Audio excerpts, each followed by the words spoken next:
Hello everyone, welcome to my YouTube channel. हमारे YouTube channel में आप सबका बहुत बहुत स्वागत है। हम लोग इस संविधान के सीरीज में इसके पहले हम लोगों ने भारतीय संविधान का संक्षिप्त इतिहास और भारतीय संविधान सभा और भारतीय संविधान की उद्देशिका और प्रस्तावना के बारे में हम लोग अध्ययन कर चुके हैं। आज हम लोग का संविधान का यह चौथा पार्ट है। इसमें हम लोग आज देखेंगे भारतीय संविधान की अनुसूची।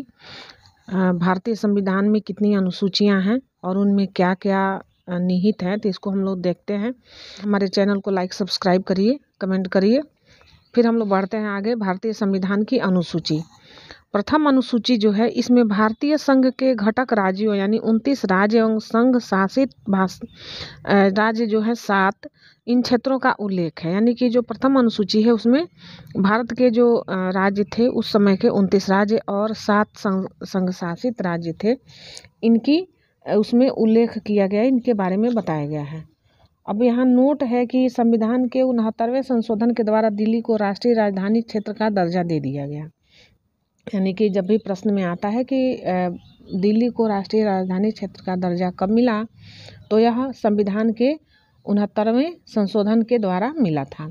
इसके बाद द्वितीय अनुसूची जो है, इसमें क्या है, इसमें भारतीय राज्य व्यवस्था के विभिन्न पदाधिकारियों, राष्ट्रपति, राज्यपाल, लोकसभा के अध्यक्ष और उपाध्यक्ष, राज्यसभा के सभापति एवं उपसभापति, विधानसभा के अध्यक्ष और उपाध्यक्ष, विधान परिषद के सभापति एवं उपसभापति, उच्चतम न्यायालय के और उच्च न्यायालयों के न्यायाधीशों और भारत के नियंत्रक महालेखा परीक्षक आदि को प्राप्त होने वाले वेतन, भत्ते और पेंशन आदि का उल्लेख किया गया। यानी कि जो द्वितीय अनुसूची है, इसमें जो भी भारत के लोकसभा, राज्यसभा, उनके जो अध्यक्ष हैं, सभापति हैं, उपसभापति हैं, विधानसभा के जो अध्यक्ष हैं, उपाध्यक्ष हैं, विधान परिषद के सभापति, उपसभापति और सर्वोच्च न्यायालय के जो न्यायाधीश होते हैं और उच्च न्यायालय के जो न्यायाधीश होते हैं और भारत के नियंत्रक महालेखा परीक्षक जो होते हैं, इन लोगों को प्राप्त होने वाले जो वेतन और भत्ते होते हैं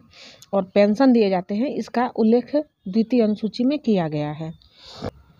तृतीय अनुसूची जो है, इसमें विभिन्न पदाधिकारियों, राष्ट्रपति, उपराष्ट्रपति, मंत्री, उच्चतम एवं उच्च न्यायालयों के न्यायाधीशों द्वारा पद ग्रहण के समय ली जाने वाली शपथ का उल्लेख है। यानी कि जो राष्ट्रपति, उपराष्ट्रपति और जो न्यायालयों के न्यायाधीश होते हैं, यानी कि सर्वोच्च न्यायालय और उच्च न्यायालय के, ये जब पद ग्रहण करते हैं तो उनका जो शपथ होता है वह तृतीय अनुसूची के अनुसार इन लोगों को शपथ ग्रहण कराया जाता है। चौथी अनुसूची है, इनमें विभिन्न राज्यों तथा संघीय क्षेत्रों की राज्यसभा में प्रतिनिधित्व का विवरण दिया गया। यानी कि जो चौथी अनुसूची है, इसमें जो राज्य हैं और संघीय क्षेत्र के राज्यसभा हैं, इनमें जो प्रतिनिधित्व है, इसका विवरण चौथी अनुसूची के अनुसार किया जाता है। पांचवी अनुसूची जो है, इसमें विभिन्न अनुसूचित क्षेत्रों और अनुसूचित जनजाति के प्रशासन और नियंत्रण के बारे में उल्लेख है। यानी कि पांचवी अनुसूची में जो अनुसूचित जाति के क्षेत्र हैं और अनुसूचित जनजाति के क्षेत्र हैं, यहाँ पे प्रशासन के नियंत्रण का जो संबंध है, इसके बारे में बताया गया। उसके बाद है छठी अनुसूची में, इसमें असम, मेघालय, त्रिपुरा और मिजोरम राज्यों के जनजाति क्षेत्रों के प्रशासन के बारे में प्रावधान है। यानी कि जो छठी अनुसूची है, इसमें असम, मेघालय, त्रिपुरा और मिजोरम राज्य के जो जनजाति हैं, इनके बारे में जो प्रशासनिक प्रावधान है, इसके बारे में बताया गया है। सातवीं अनुसूची क्या है, इसमें केंद्र एवं राज्यों के बीच शक्तियों के बंटवारे के बारे में दिया गया है। यानी कि जो केंद्र और राज्य के बीच जो शक्तियों का बंटवारा है, वह सातवीं अनुसूची के अंतर्गत आता है। इसके अंतर्गत 3 सूचियां हैं। पहली है संघ सूची, दूसरी राज्य सूची और तीसरी है समवर्ती सूची। यानी संघ सूची है, इस सूची में दिए गए विषय पर केंद्र सरकार ही कानून बनाती है, क्योंकि इसमें यह राज्य सूची से अलग है, तो इसमें 97 विषय थे पहले और वर्तमान में इसमें 100 विषय हैं। दूसरा है राज्य सूची, तो है राज्य सूची। इस सूची में दिए गए विषय पर राज्य सरकार कानून बनाती है। राष्ट्रीय हित से संबंधित होने पर केंद्र सरकार भी कानून बना सकती है। संविधान के लागू होने के समय इसके अंतर्गत 66 विषय थे। वर्तमान में इसमें 61 विषय हैं। यानी कि जो राज्य सूची है इसमें राज्य सरकार भी कानून बना सकती है, और जब राष्ट्रीय हित की बात आती है तो राष्ट्रीय हित से संबंधित होने पर केंद्र सरकार भी कानून बना सकती है। और इसके अंतर्गत 66 विषय थे पहले, और वर्तमान में इसमें 61 विषय हैं। तीसरा है समवर्ती सूची। इसके अंतर्गत दिए गए विषय पर केंद्र एवं राज्य दोनों सरकारें कानून बना सकती हैं, परंतु कानून के विषय समान होने पर केंद्र सरकार द्वारा बनाया गया कानून ही मान्य होगा। ये समवर्ती सूची जो है इसके अंतर्गत जो केंद्र और राज्य दोनों सरकारें कानून बना सकती हैं, परंतु जो कानून का विषय अगर समान होता है तो केंद्र सरकार द्वारा बनाया गया कानून ही मान्य होता है। राज्य सरकार द्वारा बनाया गया कानून केंद्र सरकार के कानून बनाने के साथ ही समाप्त हो जाती है। संविधान के लागू होने के समय समवर्ती सूची में 87 विषय थे, वर्तमान में 52 विषय हैं।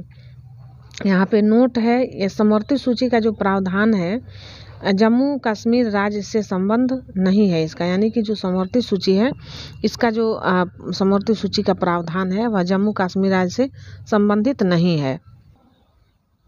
8वीं अनुसूची में इसमें भारत की 22 भाषाओं का उल्लेख किया गया है।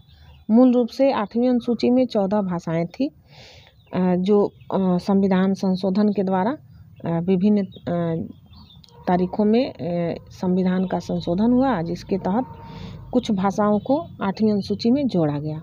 अब हम लोग आते हैं 9वीं अनुसूची। संविधान में यह अनुसूची प्रथम संविधान संशोधन अधिनियम 1951 के द्वारा जोड़ी गई। इसके अंतर्गत राज्य द्वारा संपत्ति के अधिग्रहण का जो विधियां थी उसका उल्लेख किया गया है। इस अनुसूची में सम्मिलित विषयों को न्यायालय में चुनौती नहीं दी जा सकती है। वर्तमान में इस अनुसूची में 284 अधिनियम हैं। तो यह 9वीं जो अनुसूची है इसमें जो संविधान का संशोधन अधिनियम है इसको शामिल किया गया है। अब कुछ नोट करने वाली बात है, अब तक यह मान्यता थी कि संविधान की 9वीं अनुसूची में सम्मिलित कानूनों को न्यायिक समीक्षा नहीं की जा सकती है।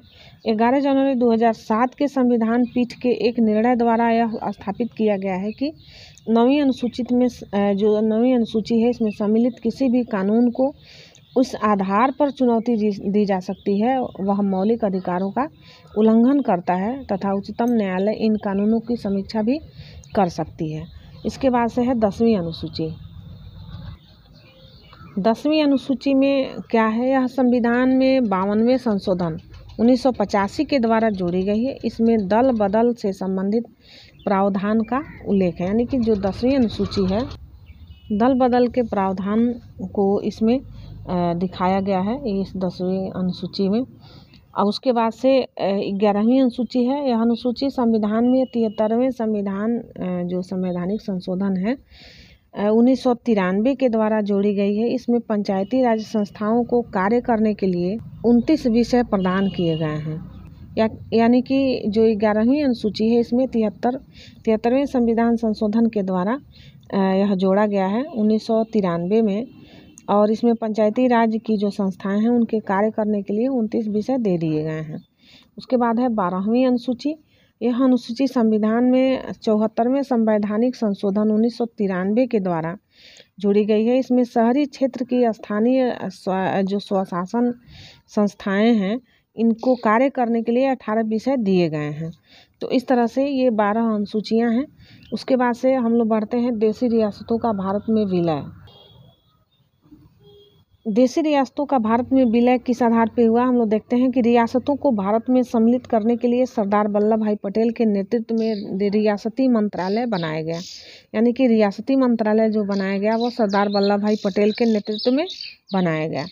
उसके बाद है जूनागढ़ रियासत को जनमत संग्रह के आधार पर हैदराबाद की रियासत को पुलिस कार्रवाई के माध्यम से और जम्मू कश्मीर रियासत को विलय पत्र पर हस्ताक्षर के द्वारा भारत में मिलाया गया। तो यह इम्पोर्टेंट यहाँ पे टॉपिक है कि जूनागढ़ जो रियासत है यह जनमत के आधार संग्रह के आधार पर हुआ। हैदराबाद की जो रियासत थी वह पुलिस कार्रवाई के द्वारा, और जो जम्मू कश्मीर रियासत था यह विलय पत्र पर हस्ताक्षर के द्वारा भारत में मिलाया गया था। संघ और राज्य क्षेत्र हम लोग देखते हैं कि संघ और राज्य क्षेत्र क्या है। भारत राज्यों का संघ है, यानी कि जो भारत है वह राज्यों का एक संघ है, यानी कि भारत में जो भी प्रदेश बने हुए हैं सबसे मिलके एक जो राज्यों का संघ बना हुआ है। तो भारत क्या है, राज्यों का संघ है, जिसमें संप्रति 29 राज्य हैं और 7 केंद्र शासित प्रदेश हैं। तो उस समय 29 राज्य थे और 7 केंद्र शासित प्रदेश थे, लेकिन आज के समय में इसमें 28 राज्य और 8 केंद्र शासित प्रदेश हो गए हैं। अब अनुच्छेद पहले का एक पॉइंट पहला हम लोग देखते हैं कि भारत अर्थात इंडिया राज्यों का संघ होगा, यानी कि अनुच्छेद 1 का पहला पॉइंट है कि भारत यानी कि इंडिया जो है यह राज्यों का संघ होगा। दूसरा है राज्य और उनके राज्य क्षेत्र वे होंगे जो पहली अनुसूची में विनिर्दिष्ट हैं, यानी कि भारत के जो भी राज्य हैं वह राज्य और उनके राज्य क्षेत्र जो हैं वह अनुसूची में दिखाए गए हैं, यानी पहली अनुसूची में दर्शाए गए हैं।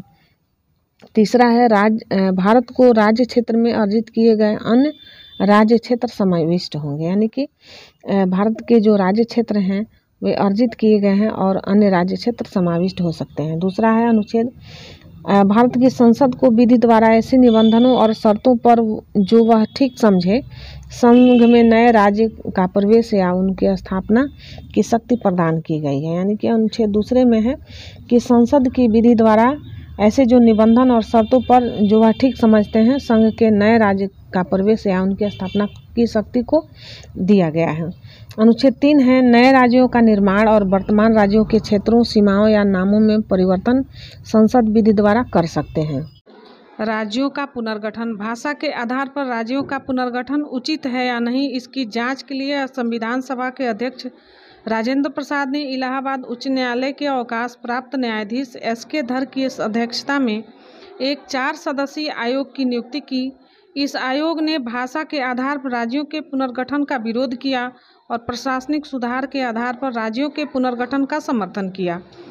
धर आयोग के निर्णयों की परीक्षा करने के लिए कांग्रेस कार्य समिति ने अपने जयपुर अधिवेशन में जवाहरलाल नेहरू, वल्लभ भाई पटेल की पट्टाभी सीतारमैया की एक समिति का गठन किया। इस समिति ने भाषाई आधार पर राज्यों के पुनर्गठन की मांग की खारिज कर दिया। नेहरू, पटेल और सीतारमैया JBPP समिति की रिपोर्ट के बाद मद्रास राज्य के तेलुगु भाषियों ने पोटी श्री रामुलु के नेतृत्व में आंदोलन प्रारंभ हुआ। 58 दिन के आमरण अनशन के बाद 15 दिसंबर 1952 ईस्वी को रामुलु की मृत्यु हो गई। रामुलु मृत्यु के बाद प्रधानमंत्री नेहरू ने तेलुगु भाषियों के लिए पृथक आंध्र प्रदेश की गठन की घोषणा कर दी। 1 अक्टूबर 1953 ईस्वी को आंध्र प्रदेश राज्य का गठन हो गया। यह राज्य स्वतंत्र भारत में भाषा के आधार पर गठित होने वाला पहला राज्य था। उस समय आंध्र प्रदेश की राजधानी करनूल थी। राज्य पुनर्गठन आयोग के अध्यक्ष फजल अली थे। इसके अन्य सदस्य पंडित हृदयनाथ कुंजरू और सरदार KM पर्रिकर थे। राज्य पुनर्गठन अधिनियम जुलाई 1956 ईस्वी में पास किया गया। इसके अनुसार भारत में 14 राज्य एवं 6 केंद्र शासित प्रदेश स्थापित किए गए।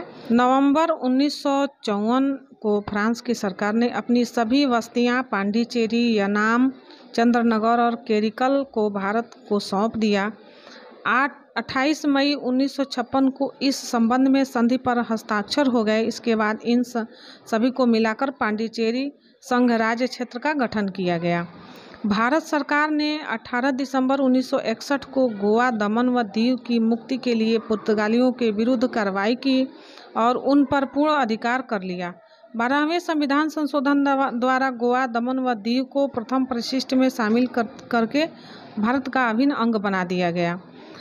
वर्तमान समय में भारत में 29 राज्य एवं 7 संघ राज्य क्षेत्र हैं। इन्हें ही संविधान की प्रथम अनुसूची में शामिल किया गया है। क्षेत्रीय परिषद, भारत में 5 क्षेत्रीय परिषद हैं। इनका गठन राष्ट्रपति के द्वारा किया जाता है और केंद्रीय गृह मंत्री और राष्ट्रपति द्वारा मनोनीत केंद्रीय मंत्री क्षेत्रीय परिषद का अध्यक्ष होता है। संबंधित राज्यों के मुख्यमंत्री उपाध्यक्ष होते हैं जो प्रतिवर्ष बदलते रहते हैं।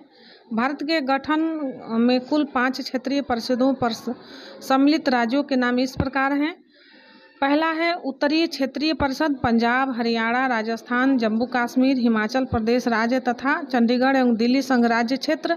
दूसरा है मध्य क्षेत्रीय परिषद उत्तर प्रदेश, मध्य प्रदेश, उत्तराखंड एवं छत्तीसगढ़। तीसरा है पूर्वी क्षेत्रीय परिषद बिहार, पश्चिम बंगाल, उड़ीसा, झारखंड, असम, सिक्किम, मणिपुर, त्रिपुरा, मेघालय, नागालैंड, अरुणाचल प्रदेश तथा मिजोरम है। चौथा है पश्चिमी क्षेत्रीय परिषद गुजरात, महाराष्ट्र, गोवा राज्य, दमन दीव एवं दादर तथा नगर हवेली संघ राज्य क्षेत्र है। पांचवा है दक्षिणी क्षेत्रीय परिषद आंध्र प्रदेश, तेलंगाना, केरल, कर्नाटक एवं तमिलनाडु राज्य एवं पुडुचेरी संघ राज्य क्षेत्र आते हैं। तो इस तरह से हम लोगों ने आज इस सीरीज को देखा। अगले सीरीज में हम लोग मिलते हैं भारतीय नागरिकता से भाग 2 और अनुच्छेद 5 से 11 तक। तब तक मस्त रहिए, स्वस्थ रहिए और अच्छे से पढ़ाई करते रहिए। फिर हम लोग मिलते हैं भारतीय नागरिकता के सेशन के साथ। Thank you for watching this video. Thank you very much. जय हिंद, वंदे मातरम।